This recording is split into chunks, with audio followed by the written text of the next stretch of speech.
Hello बच्चों, कैसे हैं? क्या आप लोग बढ़िया हैं? मैं भी बिल्कुल बढ़िया हूँ और आज हम आ गए हैं हमारे नेक्स्ट वीडियो की तरफ, जिसमें आज हम क्या बात करने वाले हैं? Work done by variable force. Topic का नाम क्या डालेंगे? Work done by variable force. In last class हमने क्या देखा बेटा कि जब हमारे पास फोर्स कांस्टेंट हो, कैसा हो बेटा? कांस्टेंट। तो वर्क कैसे कैलकुलेट किया जाता है? Simply we can multiply force into displacement. Angle वगैरह उनके बीच का देख लेते हैं कि एंगल कितना है। हम वर्क डन लिख देते हैं, पॉजिटिव होगा, नेगेटिव होगा या फिर जीरो होगा अगर उनके बीच में एंगल 90 डिग्री है। इन लास्ट लेक्चर, अगर आपने लास्ट लेक्चर नहीं देखा है तो पहले देखना पड़ेगा। लास्ट लेक्चर हमने कुछ कहा ऐसे क्वेश्चंस के साथ डील किया था जिसमें अगर कोई ऑब्जेक्ट ऊपर से नीचे जा रहा है, नीचे से ऊपर जा रहा है, तो वही वर्टिकल डिस्प्लेसमेंट सिर्फ आपको लेना है और आप वर्क कैलकुलेट कर पाएंगे। क्या कैलकुलेट कर पाएंगे?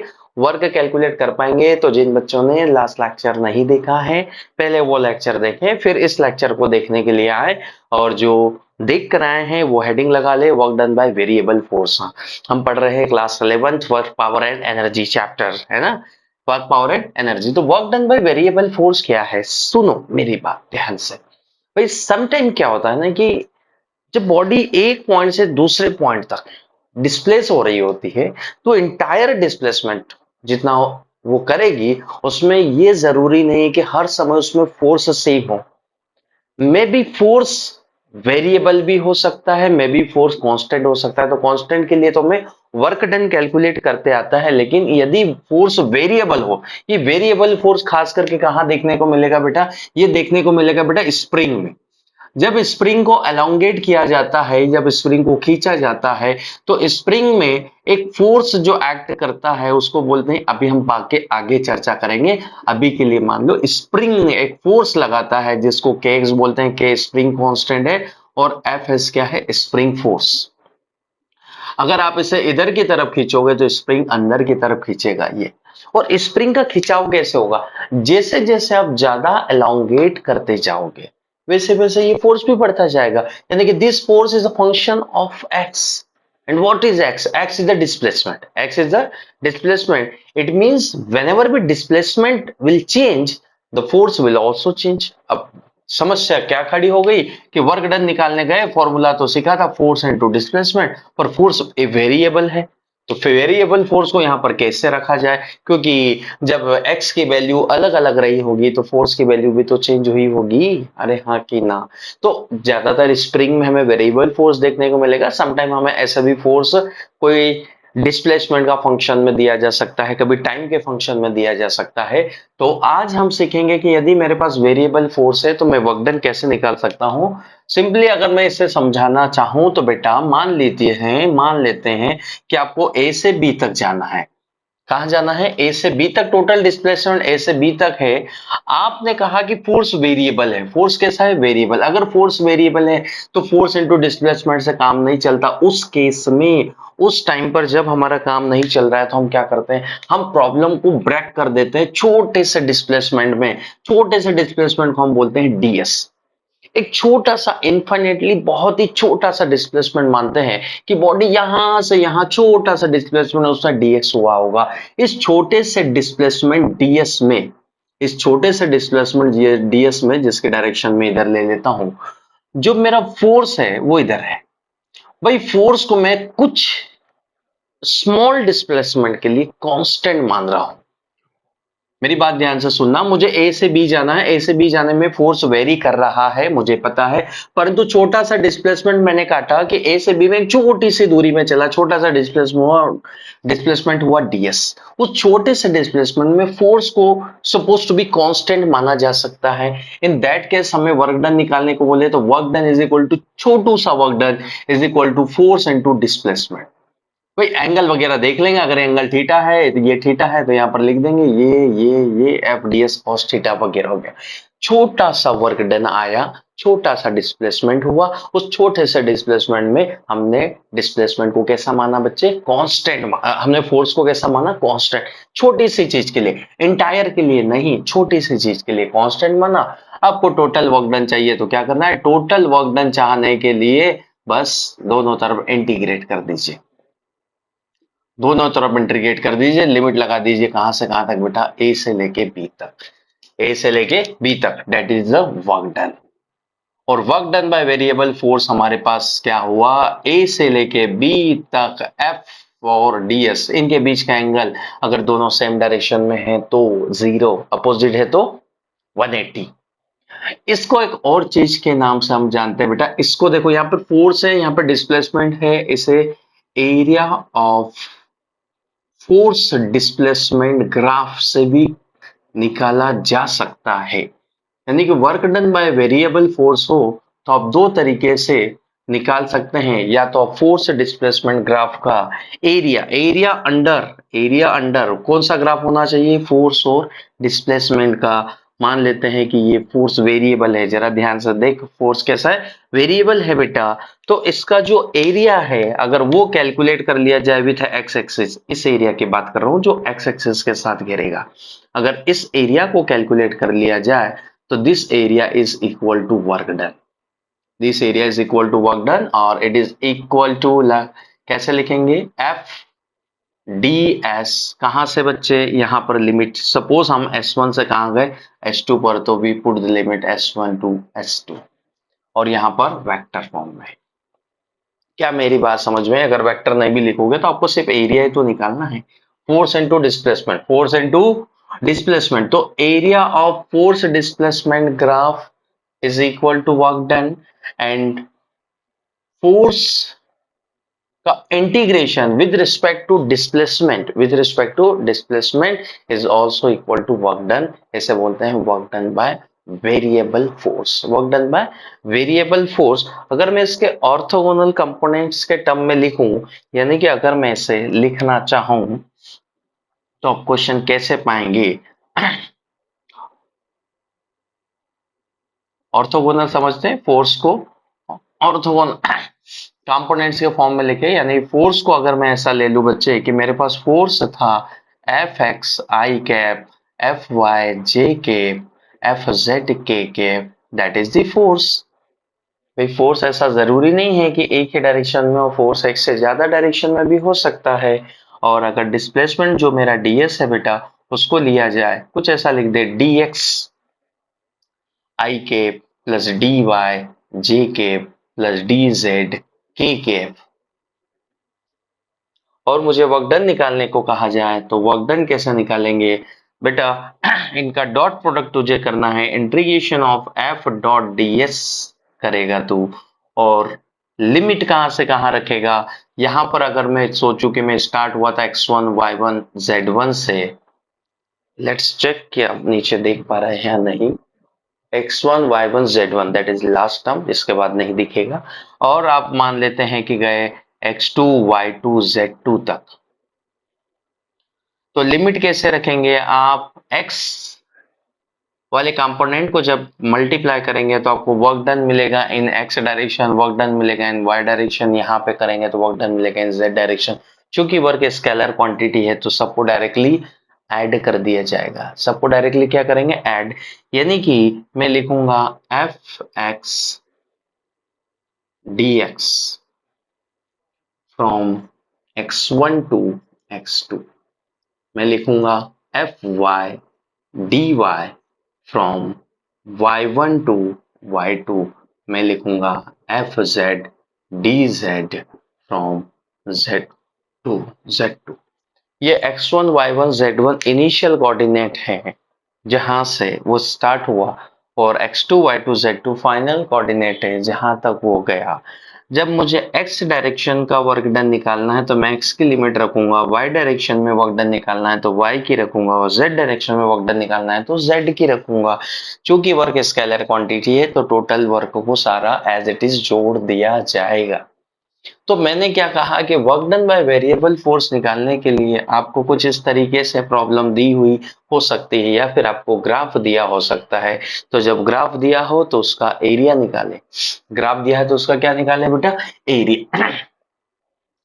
तो ए से बी तक जाने में हमारा जो वर्क डन हुआ है, यहाँ पर हमने लिमिट रखी है x1 y1 z1 x2 y2 z2, ये हमने यहाँ पर लिमिट रखी हुई है। सपोज कि मेरे पास कुछ ऐसा एक क्वेश्चन आया, इस क्वेश्चन में मुझसे कहा गया, इसके ऊपर बेस्ड है ना, इस क्वेश्चन में मुझे कहा गया कि लेट सपोज कहीं पे फोर्स है बेटा 2x, फोर्स कितना है 2x आपके पास फोर्स है और हमें कहा गया कि पार्टिकल डिस्प्लेस हुआ x is equal to 1 meter to x is equal to 2 metre.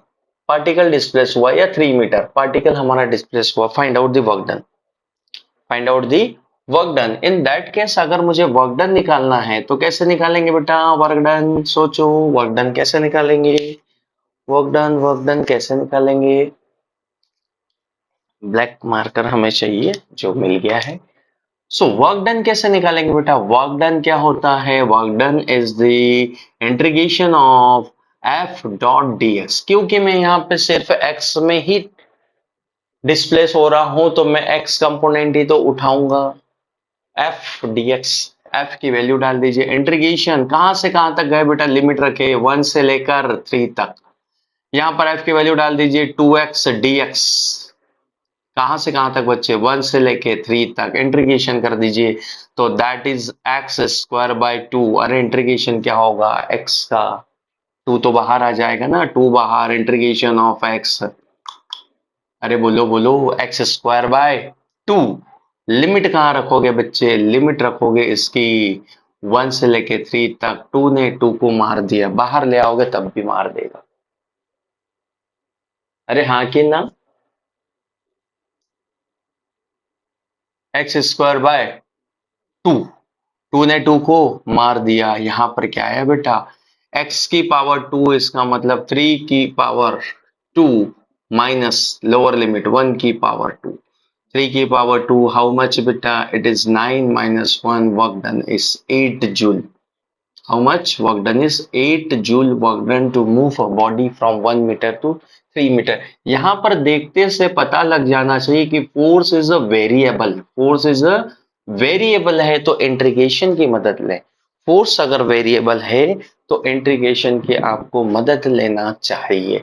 अगर मैं ऐसा ही कोई दूसरा क्वेश्चन बनाऊं जिसमें मैं आपको कहूं कि भाई इस बार ऐसा नहीं दिया, उसने कहा कि यहाँ पर कोई फोर्स है बेटा जो x प्लस 2y इस तरीके से लग रहा है, मान लो ऐसा ले लो, एक्स स्क्वायर ले लो, यहाँ पे 3 ले लो, ऐसा कुछ 3x² प्लस 2y न्यूटन का फोर्स किसी बॉडी पर लग रहा है and body get displace from point ले लेते हैं कहां से डिस्प्लेस हुई।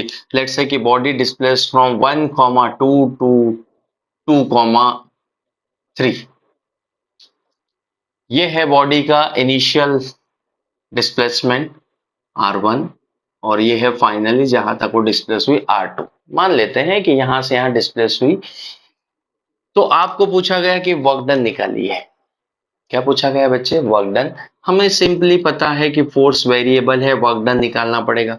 वर्क डन जब निकाला जाएगा तो वर्क डन निकालने के लिए एक्स कंपोनेंट फोर्स का रखेंगे, dx रखेंगे, लिमिट रखेंगे x1 से x2 plus y component force का रखेंगे, dy करेंगे, लिमिट रखेंगे बच्चे y1 से y2। अगर z होता तो सिमिलर में z के साथ भी करता। यहां पर जब आप डिफरेंशिएशन करने के आएंगे फोर्स का एक्स कंपोनेंट उठाइए। यहां पर मैं लिख देता हूं बच्चे आई कैप, यहां पर लिख देता हूं जे कैप। तो यहां पर जब मैं एक्स कंपोनेंट उठाऊंगा, देखो देखो ये है आई कैप, तो इसका यहां पर होगा 3x² dx। कहां से कहां तक बच्चे? एक्स की लिमिट देखो 1 से लेके 2 तक, 1 से लेके 2 तक। इधर क्या लिखेंगे? इधर लिखेंगे इंटीग्रेशन ऑफ, लिमिट रखो इसकी 2 से लेके कहां तक बच्चा? ये 2 से लेके 3 तक जा रहा है। y वाला फोर्स, y में कितना फोर्स लग रहा है बेटा? 2y। और इधर क्या लिखेंगे? dy। आई कैप का आई के इधर एफ एक्स का dx के साथ आई और आई का डॉट हुआ होगा तो वो 1 हो गया होगा, हाँ या ना? कोई सोचे कि सर आई क्यों नहीं लिखा, जे क्यों नहीं लिखा? डॉट प्रोडक्ट कर रहा हूं ना बेटा फोर्स और डिस्प्लेसमेंट का। अब इसे सॉल्व कर लेना काफी आसान है। अगर आप सॉल्व कर सकते हैं तो बहुत बढ़िया। वीडियो को पॉज करें, सॉल्व करें। ये क्या हो जाएगा बेटा? x की पावर 3 अपॉन में 3, इधर भी 3, 3 ने 3 को मार दिया। लिमिट कहां से कहां तक रखेंगे? लिमिट रखेंगे 1 से लेके 2 तक। सिमिलर इधर लिखेंगे 2y की पावर 2 अपॉन में 2, 2 ने 2 को मार दिया। लिमिट रखेंगे 2 से लेके 3 तक। इसके लिमिट डालेंगे तो ये कितना हो गया?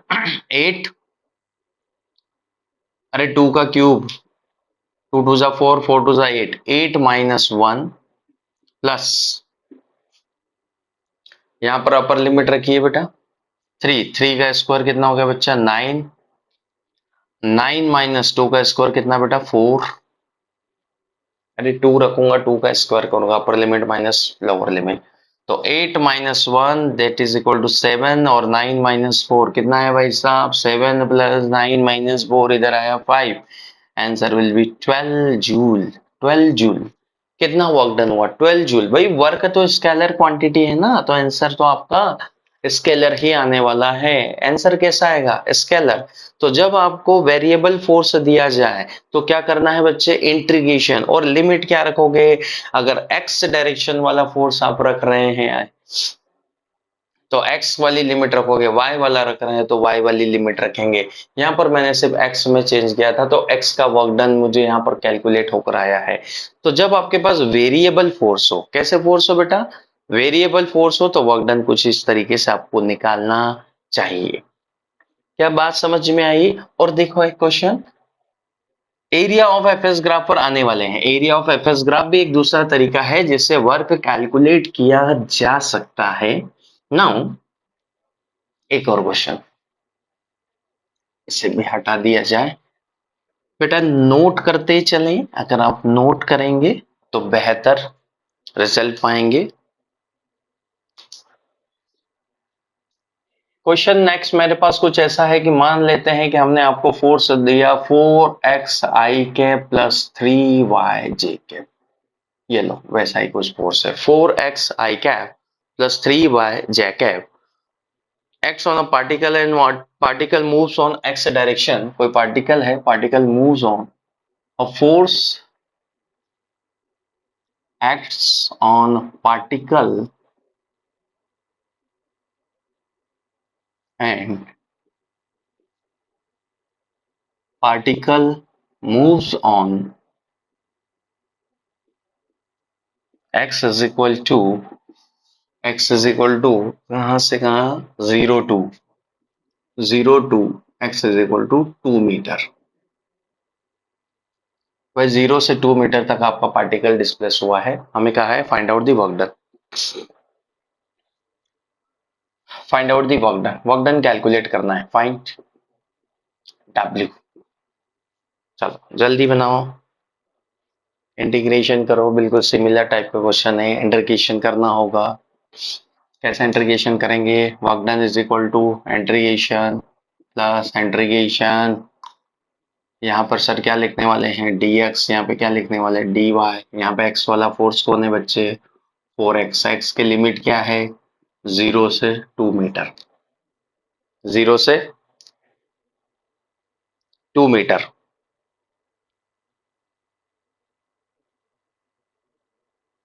हाँ या ना। और y की लिमिट क्या है बेटा, अब यहाँ पर y तो दिया है लेकिन y की कोई लिमिट नहीं दिया, यानी कि y में कोई डिस्प्लेसमेंट नहीं हुआ, y में यस, तो y में कोई डिस्प्लेसमेंट नहीं हुआ, यानी कि y में ये चला ही नहीं, y में नहीं चला तो जहां था वही रहा, तो डिस्प्लेसमेंट 0, तो इसका वर्क डन भी क्या आएगा 0। अरे लिमिट ही नहीं है ना बेटा, x में चला है ना 0 से 2 मीटर, y में तो चला ही नहीं, यानी कि y में फोर्स है पर डिस्प्लेसमेंट नहीं है, डिस्प्लेसमेंट नहीं है तो उसका वर्क डन क्या आएगा बेटा 0। सिर्फ इसे कैलकुलेट करें तो work done is equal to क्या आएगा 4x² बाई 2।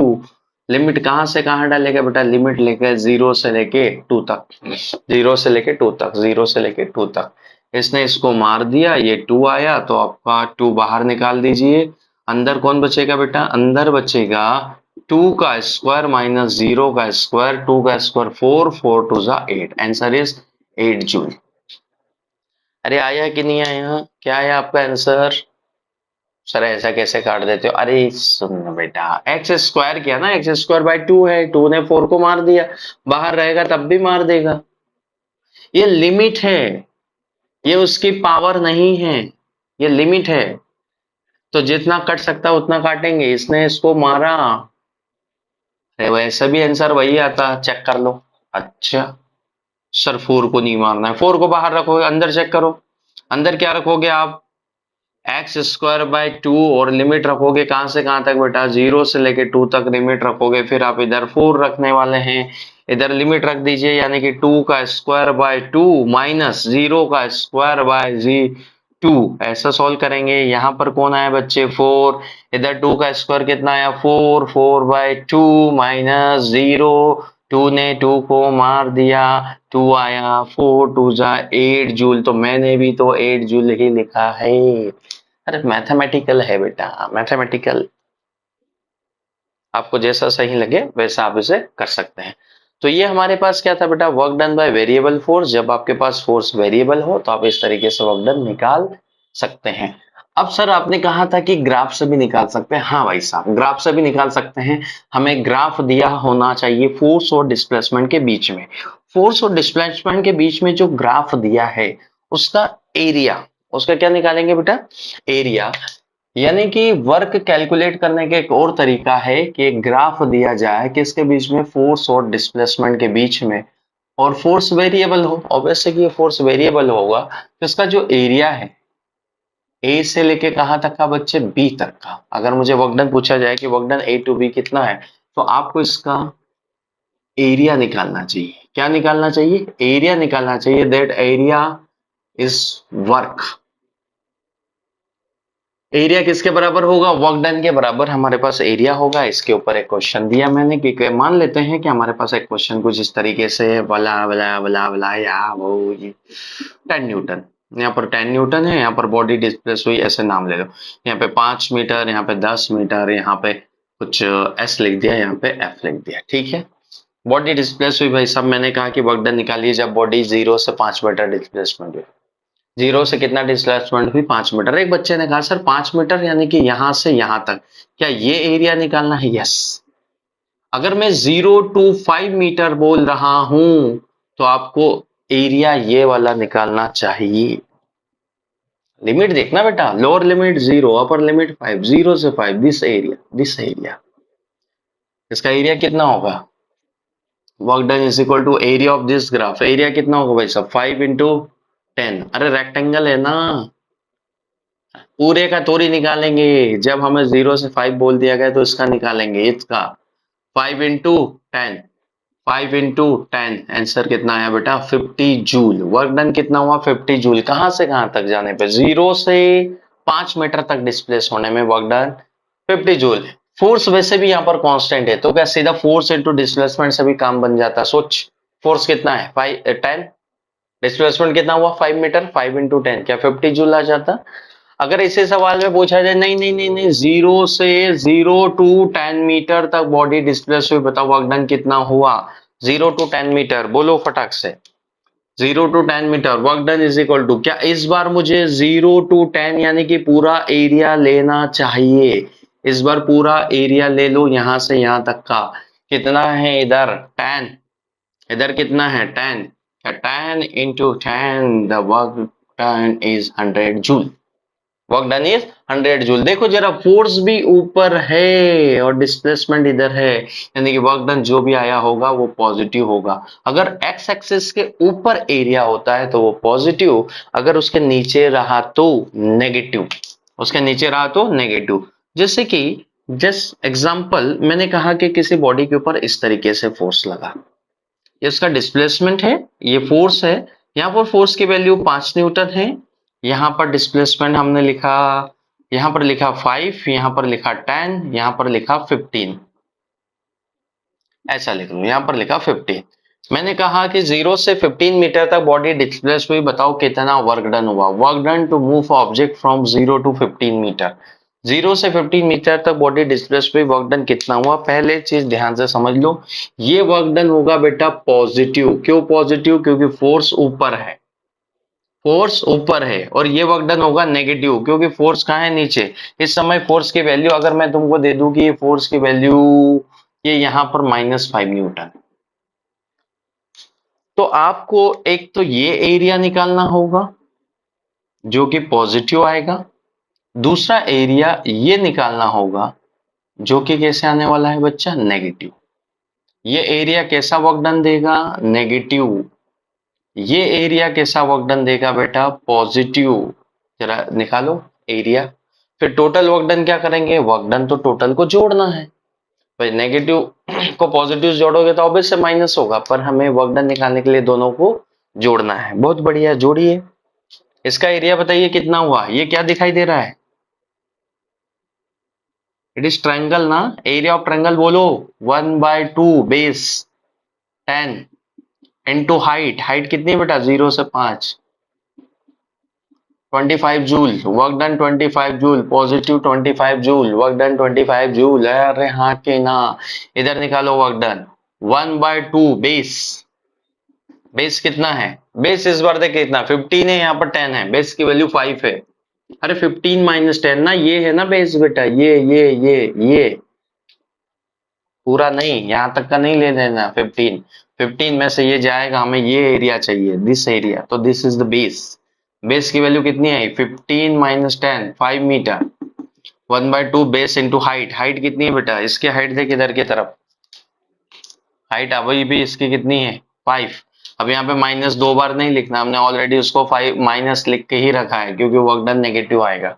तो 1/2 base into height, how much, 25, 25 का आधा कितना हुआ, 25/2, यानी कि 12.5 के आसपास, 12.5 के आसपास नहीं, 12.5 ही आएगा, 12.5 जूल वर्क डन। परंतु कैसा बेटा ये वर्क डन आया होगा, ये वर्क डन आया होगा negative. Now the total work done आपको निकालना है बच्चे, तो 25 joule positive minus 12.5 joule negative, answer कितना आएगा 12.5 जूल पॉजिटिव में। किस में आंसर आएगा बच्चे, पॉजिटिव में। तो ये हमारे पास एक ऐसा ग्राफ है जिसमें वर्क डन पॉजिटिव, अगर एक्स एक्सिस के ऊपर हो, एक्स एक्सिस के नीचे है, तो वर्क डन कैसा होगा बेटा, नेगेटिव। वर्क डन कैसा होगा, नेगेटिव। यहां पर हमने क्या कहा कि हमें एरिया निकालना है, क्या निकालना है, एरिया। तो आपको रेक्टेंगल दिया हो सकता है, ट्रायंगल दिया हो सकता है, फोर्स कांस्टेंट दिया हो सकता है, फोर्स वेरिएबल दिया हो सकता है, और फोर्स किसी फंक्शन के टर्म में भी दिया हो सकता है। फोर्स हो सकता है कि डिस्प्लेसमेंट का फंक्शन दिया हो, तो आप फोर्स को इंटीग्रेट करें और लिमिट लगाएं प्रॉपर तरीके से, तो हम क्या निकाल पा सकते हैं बच्चे, वर्क। क्या निकाल सकते हैं, वर्क। और जैसे हम मैंने शुरुआत में कहा कि ये जो वेरिएबल फोर्स है, कॉपी कर लिया भाई, कॉपी करते चलना है। ये जो वेरिएबल फोर्स है, खास करके ये हमें स्टडी करने को मिलता है स्प्रिंग में, क्योंकि स्प्रिंग फोर्स भी एक वेरिएबल फोर्स है। स्प्रिंग फोर्स कैसा फोर्स है बेटा, वेरिएबल फोर्स। तो अब हम क्या निकालेंगे, हम निकाल रहे हैं work done to stretch a spring. भाई स्प्रिंग को स्ट्रेच भी कर सकते हैं, कॉम्प्रेस भी कर सकते हैं, तो हम वर्क डन निकालेंगे भाई स्प्रिंग को, यानी कि अब हम लिखने वाले हैं स्प्रिंग। क्या लिखेंगे,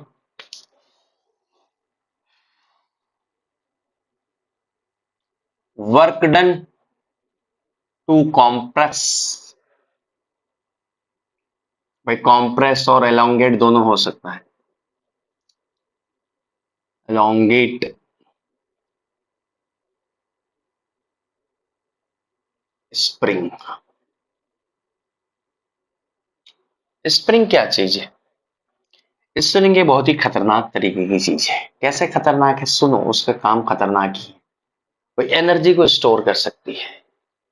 स्प्रिंग क्या चीज है, स्प्रिंग एक ऐसे डिवाइस है जो अपने अंदर एनर्जी को स्टोर कर सकती है। बाद में बताएंगे कि ये जो एनर्जी है, इसको स्प्रिंग पोटेंशियल एनर्जी नाम दिया गया। स्प्रिंग में कैपेसिटी होती ना वर्क करने की, अरे हाँ कि ना, खिलौने देखे, टॉय, खिलौने में हम चाबी भरते हैं, कुछ देर बाद फिर हम चाबी को छोड़ देते हैं, तो कुछ देर बाद मतलब चाबी को छोड़ देंगे, क्या खिलौना अपने आप चल रहा है, क्या खिलौना अपने आप चल रहा है कि कोई एनर्जी उसको चला रही है। क्योंकि मैंने जब फर्स्ट टाइम एनर्जी के बारे में सुना था, तो एनर्जी क्या है, कैपेसिटी ऑफ डूइंग वर्क, ऐसी कोई चीज जिसमें कोई कैपेसिटी है वर्क करने की, उसको एनर्जी बोलेंगे। तो अगर स्प्रिंग में कुछ वर्क करता हूं, तो स्प्रिंग उस वर्क को अपने अंदर स्टोर कर लेता है in form of energy, spring potential energy. Just like battery, battery को चार्ज करते हैं तो बैटरी अपने अंदर इलेक्ट्रिक एनर्जी को स्टोर कर लेती है, बाद में जब मुझे जरूरत पड़ती है तो मैं उसे यूज करता हूं। सिमिलर स्प्रिंग का भी पैटर्न है। स्प्रिंग पर कुछ वर्क करिए, स्प्रिंग उस वर्क को एनर्जी के फॉर्म में स्टोर कर लेगा, और वेन एवर जब हमें जरूरत पड़ेगी हम स्प्रिंग के ऊपर से फोर्स हटाएंगे तो वो उस एनर्जी को रिलीज करेगा। तो स्प्रिंग एक तरीके से एनर्जी स्टोरेज डिवाइस है भाई साहब, जो टेम्परेरी तरीके से एनर्जी को स्टोर कर सकती है। आओ, ये तो कुछ चर्चा वाली बात थी।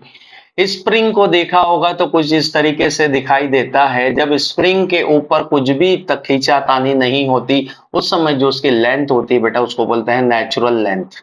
यानी कि स्प्रिंग में इस समय कोई फोर्स नहीं लगता, कोई फोर्स नहीं है, तो स्प्रिंग जिस ओरिजिनल लेंथ पर है उसको बोलते हैं बेटा नेचुरल लेंथ। उसको क्या बोलते हैं? Natural length. अब मैंने क्या किया, ध्यान से सुनना, मैंने इस स्प्रिंग में थोड़ा सा फोर्स लगाया जिससे इस स्प्रिंग की लेंथ कुछ बढ़ गई। मैंने फोर्स इसके ऊपर लगाया एफ, इसे मैंने लगाया तो मैं इसका नाम रखूंगा एक्सटर्नल फोर्स। अब जब आपने स्प्रिंग पर फोर्स लगाया तो स्प्रिंग ने कहा कि अच्छा तुम मुझे फोर्स लगाते हो, मैं भी एक फोर्स लगाऊंगा, लेकिन तुमने जिधर खींचा है उसके जस्ट अपोजिट। अगर मैं स्प्रिंग को इधर एलोंगेट करूंगा, स्प्रिंग अंदर की तरफ फोर्स लगाएगा। मान लेते हैं कि स्प्रिंग में एलोंगेशन हुआ x। कितना एलोंगेशन हुआ बेटा? x। तो स्प्रिंग फोर्स कैसे डिफाइंड है? Spring force is directly proportional to negative of x। Negative of x या negative of elongation in spring. धीरे से समझेंगे कि भाई नेगेटिव साइन को समझिए। जब आप इधर खींचेंगे, इधर इसकी लेंथ बढ़ाएंगे इधर की तरफ, तो स्प्रिंग फोर्स अपोजिट लगाएगा। यानी कि डिस्प्लेसमेंट जो एलोंगेशन है, जो डिस्प्लेसमेंट है स्प्रिंग का, वो फोर्स के अपोजिट है। स्प्रिंग फोर्स इधर खींचा, इधर, तो spring force F is equal to minus of k x, where K is constant and that constant is called the spring constant। Spring constant है, मान लेते हैं कि एक टर्म है जो हमें ये बताएगी कि किसी स्प्रिंग को खींचना कितना आसान है, किसी स्प्रिंग को खींचना क्यों मुश्किल है। जस्ट लाइक अगर मैं स्मॉल छोटे छोटे स्प्रिंग्स की बात करूं तो स्प्रिंग को आसानी से दबाया और एलोंगेट किया जा सकता है, लेकिन बड़े स्प्रिंग आपने देखे हो कभी? ट्रेन के नीचे लगे होते हैं, कार के नीचे लगे होते हैं, जिसको सॉकअप्स कहते हैं। क्या बोलते हैं? सॉकअप इज जस्ट लाइक स्प्रिंग ना। उनको दबाना और खींचना आसान नहीं है, यानी कि उनका के ज्यादा है। उनका क्या ज्यादा है? के। तो मुझे यहां पर क्या निकालना है? वर्क डन टू कंप्रेस और एलोंगेट द स्प्रिंग। स्प्रिंग को दबाने और खींचने में वर्क डन निकालना है, पर वर्क डन निकालने के पहले मुझे स्प्रिंग जो फोर्स लगाएगा वो तो पता चले। तो स्प्रिंग कितना फोर्स लगाता है? यदि स्प्रिंग की लेंथ एक्स बढ़ा दी जाए, कितनी बढ़ा दी जाए बेटा? एक्स बढ़ा दी जाए। बढ़ा दी जाए मतलब या तो नेचुरल लेंथ से ज्यादा कर दी जाए या कम कर दी जाए, दोनों की तरफ है, वैलिड है। ये दोनों तरफ वैलिड है, चाहे इसे कंप्रेस करो चाहे इसे एलोंगेट करो, दोनों की तरफ वैलिड है स्प्रिंग फोर्स। कंप्रेस करने में भी यही होगा और एलोंगेट करने में भी यही होगा। जब आप इसे कंप्रेस करेंगे, सोच अगर मैं इस स्प्रिंग को दबाऊंगा तो स्प्रिंग फोर्स अपोजिट लगाने लग जाएगा। यदि कि मैं इधर की तरफ इसे डिस्प्लेस करूंगा तो स्प्रिंग इधर की तरफ डिस्प्लेस करेगा। नाउ हमें क्या निकालना है बच्चे? Work done. चलो वर्क डन के पास आ जाओ। वर्क डन कैसे निकालेंगे? हम क्या करेंगे, पहले हम छोटू सा डिस्प्लेसमेंट लेंगे dx। छोटू सा डिस्प्लेसमेंट क्या लेंगे? dx। अगर मैं स्प्रिंग फोर्स ले रहा हूं तो पहले ध्यान से देख लेना बच्चे, अगर स्प्रिंग फोर्स आप ले रहे हैं तो स्प्रिंग फोर्स डिस्प्लेसमेंट के जस्ट अपोजिट है। एक छोटा सा डिस्प्लेसमेंट में मान लेता हूं कि यहां पर छोटा सा डिस्प्लेसमेंट इसमें हुआ था dx। उस छोटे से डिस्प्लेसमेंट के लिए कुछ देर के लिए स्प्रिंग फोर्स को क्या कांस्टेंट माना जा सकता है? हाँ। और छोटे से डिस्प्लेसमेंट, छोटा बस यहां से यहां गए, छोटे से डिस्प्लेसमेंट में फोर्स को हम क्या मानते हैं? कांस्टेंट। तो एक छोटा सा वर्क डन करना पड़ा होगा स्प्रिंग को। वो छोटा सा work done is equal to क्या आएगा? Spring force into small displacement. चूंकि इनके बीच का एंगल कितना है बेटा? डिस्प्लेसमेंट इधर होगा जबकि फोर्स अपोजिट लगेगा, तो that value will be minus of F S D x. और यहां पर माइनस क्यों? क्योंकि यहां पर हमने लिखा होगा cos 180, cos 180 की वैल्यू बोल -1, minus of F D x. This is the work done. कौन सा वर्क डन? स्प्रिंग को dx एलोंगेट करने पर। स्प्रिंग को कितना एलोंगेट किया बेटा? dx। क्या मेरी बात समझ में आ रही है? मुझे टोटल वर्क डन चाहिए कि टोटल वर्क डन निकालिए, तो हम दो लिमिट ले लेते हैं कि हमने स्प्रिंग को x1 से खींचा, कहां तक खींचा? x2 तक। x1 से खींचा, कहां तक खींचा बेटा, x2 तक। तो टोटल वर्क डन निकालने के लिए इंटीग्रेट किया जाए और लिमिट रख दी जाए तो work done is equal to हमारे पास आएगा माइनस ऑफ इंटीग्रेशन। लिमिट कहां रखेंगे बच्चे, x1 से लेके x2 तक। फोर्स की वैल्यू बोल, स्प्रिंग फोर्स की वैल्यू कितनी है मेरे पास, बोलो, kx। अरे हाँ कि ना, फोर्स की वैल्यू कितनी है, kx इनटू dx। अब दो बार माइनस नहीं रखना है, फोर्स की वैल्यू माइनस के एक्स आपने रख दी, तो आप चाहें तो यहाँ पर इसे 180 ना करें वगैरह वगैरह ना करें, फोर्स की वैल्यू डायरेक्ट माइनस के एक्स रखें। अरे हाँ कि ना, दो बार थोड़ी रखना है। देखते से समझ में आ रहा है ना कि अगर आप इधर डिस्प्लेस करेंगे तो फोर्स इधर लगाए तो स्प्रिंग फोर्स का work done is always negative. Spring force का वर्क डन ऑलवेज नेगेटिव ही आएगा। तो या एक बार माइनस के एक्स और एक बार माइनस के एक्स न रखें बच्चों, या तो एफ डी एक्स रखें और कहानी चलने दे, एफ डी एक्स कर दे, इंटीग्रेट कर दे एफ डी एक्स। अब आप चाहो तो यहाँ पे विथ साइन रखते जाओ, इसको माइनस को गायब करो, यहाँ पे विथ साइन रख दो कुछ इस तरीके से। अरे दो बार नहीं रखना है, समझे कि नहीं समझे। चलो इसको सॉल्व करो। सॉल्व करेंगे, के बाहर, एक्स स्क्वायर बाय 2, एक्स का इंटीग्रेशन होगा एक्स स्क्वायर बाय 2। एक कौन सा साइन है, माइनस साइन है, माइनस साइन बाहर। लिमिट कहाँ रखोगे बच्चे, x1 से लेके x2 तक। क्या वैल्यू आई, -1/2 के, यहाँ पर x2 का स्क्वायर माइनस x1 का स्क्वायर। क्या मेरी बात समझ में आई। This is the work done to elongate the spring. Spring को elongate करने में ये वर्क डन है। अगर x2 माइनस x1 किसके बराबर हो बच्चे, x के बराबर, या ए मान लीजिए कि आपने नेचुरल लेंथ से खींचा तो नेचुरल लेंथ पर x1 की वैल्यू क्या रखते हैं, 0। If x1 is equal to 0, then अगर x1 0 रख दें तो work done by spring force is equal to minus of 1/2 K, और हम इसे लिख देते हैं बेटा एक्स स्क्वायर। हमने एक्स को एलोंगेट किया तो हाफ के एक्स स्क्वायर, और उसके आगे कौन सा साइन लगाया जाए, माइनस का साइन लगा दिया जाए। तो this is the work done by spring. किसके द्वारा वर्क डन आया बेटा, ये स्प्रिंग के द्वारा वर्क डन आया। स्प्रिंग को एलोंगेट करने में आपने कितना काम किया वो यहां पर देखने को हमें मिलेगा। क्या मेरी बात समझे कि नहीं समझे। एक क्वेश्चन बनाते हैं, इसके ऊपर मान लेते हैं कि हमने एक इस तरीके का क्वेश्चन दिया कि एक स्प्रिंग है मेरे पास, इसको मैंने खींचा खींचा, work done to stretch spring. मान लेते हैं कि एक तेरे पास स्प्रिंग है बेटा और तूने स्प्रिंग को पहले से ही खींचा था 2x0 और फिर तूने उसको ज्यादा खींच दिया 3x0। भाई मैंने नेचुरल लेंथ से नहीं खींचा, वो पहले से खींचा हुआ था। पहले से कितना खींचा हुआ था, 2x0। हमने उसको और कितना खींच दिया बेटा, 3x0। अब अगर मैं आपसे बोलूं कि बताओ वर्क डन कितना किया आपने, work done to stretch, work done to stretch spring, कितना वर्क डन किया जरा मुझे बताएंगे। तो वर्क डन क्या होता है, देख फॉर्मूला, सर ये लगाऊं कि ये लगाऊं। अगर वहां पर दो लिमिट दी हुई है, हालांकि दोनों से आ जाएगा, दोनों से आ जाएगा, दोनों तरीके से आ जाएगा, पर पहले तो हम 1/2 माइनस साइन आएगा, 1/2 के, स्प्रिंग कांस्टेंट हमने रखा के, और इसके वैल्यू कहां से कहां खींचा बेटा, हमने 3x0 का स्क्वायर माइनस 2x0 का स्क्वायर। लेट्स चेक कि आप ये देख पा रहे हैं या नहीं। बहुत बढ़िया, सॉल्व कर लीजिए। तो -1/2 के, यहाँ पर कितना है बेटा, 9x0 का स्क्वायर माइनस 4x0 का स्क्वायर। कितना बचा, -1/2 के, 9 माइनस 4 बोलो 5, तो इसे आगे लिख दिया जाए 5k(x0) square. This is the work done to stretch spring. This is the work done to stretch spring. अब इसे और तरीके से कैसे निकाल सकते थे, और तरीका देखिए यहां पर, एलोंगेशन कितना हुआ स्प्रिंग में, एलोंगेशन कितना हुआ उससे भी काम बन सकता है। एलोंगेशन कितना स्प्रिंग में हुआ,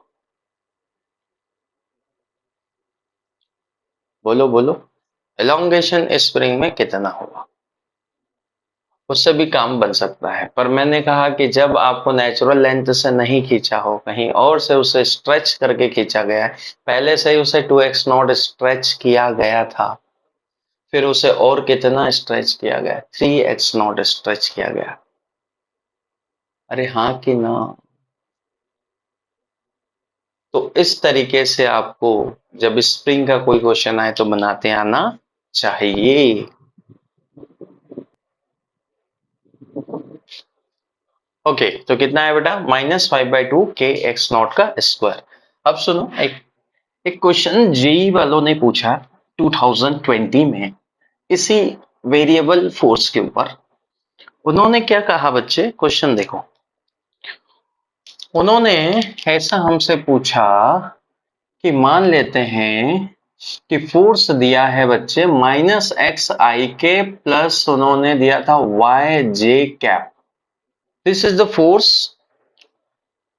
Consider force -xi cap and plus yj cap. The work done by this force to moving a particle from, एक पार्टिकल दिया है जिसको मूव कराया गया है 1,0 से 0,1 तक, और इसका नाम रखा गया है ए, इसका नाम रखा गया है बी, यहाँ पे कुछ एरो दिया गया है। कोई फोर्स है -xi cap plus yj cap Newton, और इस फोर्स की वजह से एक पार्टिकल को मूव कराया गया है फ्रॉम ए टू बी। कहा मूव कराया गया है बेटा, 1,0 से 0,1, ए टू बी मूव कराया गया along the line segment, along the line segment, है ना।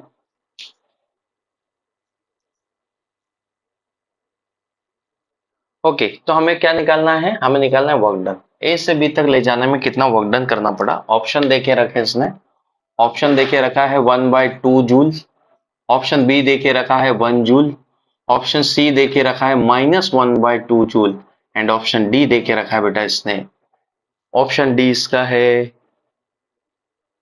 3/2 जूल।